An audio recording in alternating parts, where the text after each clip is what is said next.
बिस्मिल्लाहिर्रहमानिर्रहीम अस्सलाम वालेकुम। Welcome back to my channel Madiha food vision में। आज मैं पर दोस्तों के लिए कहीं बहुत ही मज़ेदार मकई की रोटी बनाने की रेसिपी कि मैं इसको किस तरह से घर में बना रही हूँ। इंशाल्लाह ये बहुत ही आसानी से आप लोग इसको घर में बना सकते हैं वीडियो देखने के बाद। तो हमने मकई की रोटी बनाने के लिए मैंने एक प्याली जो है बड़ी ले ली है मकई का आटा। साथ में मैं इसके अंदर डालूँगी गंदम का आटा भी इसके अंदर हम लोग इस्तेमाल करेंगे, क्योंकि खाली मकई की जो रोटी है ना वो अगर आप आटा गूँधेंगे तो वो रोटी टूट जाएगी बनाते हुए। तो इसलिए हम लोग इसके अंदर गंदम का आटा भी इसके अंदर ऐड करेंगे। आटा गूँधने के लिए सबसे पहले मैंने एक खुला बर्तन ले लिया ताकि इजीली हम लोग इसके अंदर आटा इसको गूँध सकें।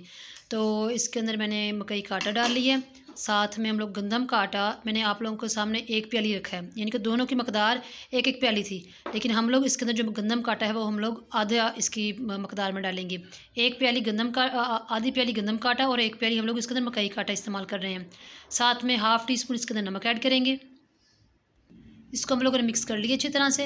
अब हम लोग इसके अंदर पानी ऐड कर रहे हैं थोड़ा थोड़ा सा करके। तो एकदम से आपने पानी इसके अंदर ज़्यादा नहीं डालना, वरना ये आटा पतला हो जाएगा। थोड़ा थोड़ा सा हम लोगों ने पानी इस्तेमाल कर रहे हैं, आप लोग देख सकते हैं। और इसको इस तरह से हम लोगों ने गूँध लेना है जी। तो आप लोग देख सकते हैं इस तरह से हम लोग जिस तरह नॉर्मली आटा गूँधते हैं घर में, वैसे ही इसको आटा इस मकई के आटे को भी हम लोगों ने गूँध लेना है। और ये तकरीबन जो हम लोगों ने इसको अच्छी तरह से गूँध लिया है। आटा हम लोगों ने गूँध लिया और इसको 15 मिनट के लिए हम लोग स्टे देने के लिए छोड़ देंगे ताकि ये थोड़ा सा राइज़ हो जाए। तो इंशाल्लाह 15 मिनट के बाद मैं आप लोगों को दिखाती हूँ जी। तो आप लोग देख सकते हैं 15 मिनट हो चुके हैं इसको आटे को गूँधे हुए। अब मैंने इसके पेड़े बनाने शुरू करती हूँ और साथ ही हम लोगों ने फिर इसकी रोटी बनाते हैं। इस तरह से लेना है आप लोगों ने थोड़ा सा आटा। पेड़ा हम लोगों ने बना लिया था और अब मैं इसको चकले बेलने के ऊपर इसको बेल रही हूँ हाथों की मदद से, क्योंकि हम लोग इसके ऊपर बेलना नहीं मारेंगे वरना रोटी जो है टूट जाएगी, साथ चिपक जाएगी। तो इस तरह से हम लोगों ने इसको रोटी को हाथ की मदद से बेल लिया है। तो अब हम लोगों ने हल्के से हाथों से इसको आराम से उठा लेना है। तवे के ऊपर हम लोगों ने पहले से घी लगा लिया था और इसको उठा के हम लोगों ने आराम से बहुत आहिस्ता से हाथों से हम लोगों ने इसको तवे पे डाल दिया है।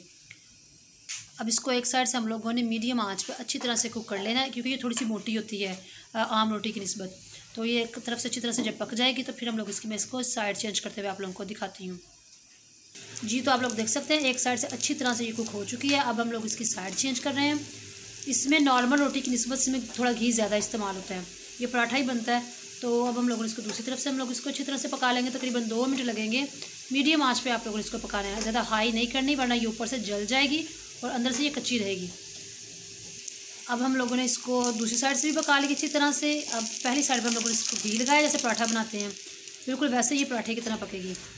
तो अब इसको अच्छी तरह से हम लोग कुक कर लेते हैं इंशाल्लाह जी। तो आप लोग देख सकते हैं ये माशाल्लाह से कुक हो चुकी है। अब मैं आपको इसको डिश आउट करके आप लोगों को इसकी फ़ाइनल लुक दिखाती हूँ जी। तो आप लोग देख सकते हैं इसकी फ़ाइनल लुक मैंने इसको डिश आउट कर लिया है और मैंने साग के साथ इसको सर्व कर रही हूँ, क्योंकि मकई की रोटी का ज़्यादा जो टेस्ट है वो साग के साथ ही जोड़ बनता है। तो बहुत ये मज़े की बनती है माशाल्लाह।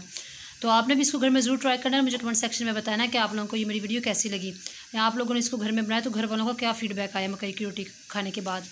वीडियो अच्छी लगी हो तो इसको लाइक करें, शेयर करें, और जो लोग नए हैं मेरे चैनल पर काइंडली चैनल को सब्सक्राइब करना मत भूलिएगा। अपनी ढेर सारी दुआ में मुझे याद रखिएगा। नेक्स्ट वीडियो तक के लिए मुझे इजाज़त दीजिए। अल्लाह हाफिज़।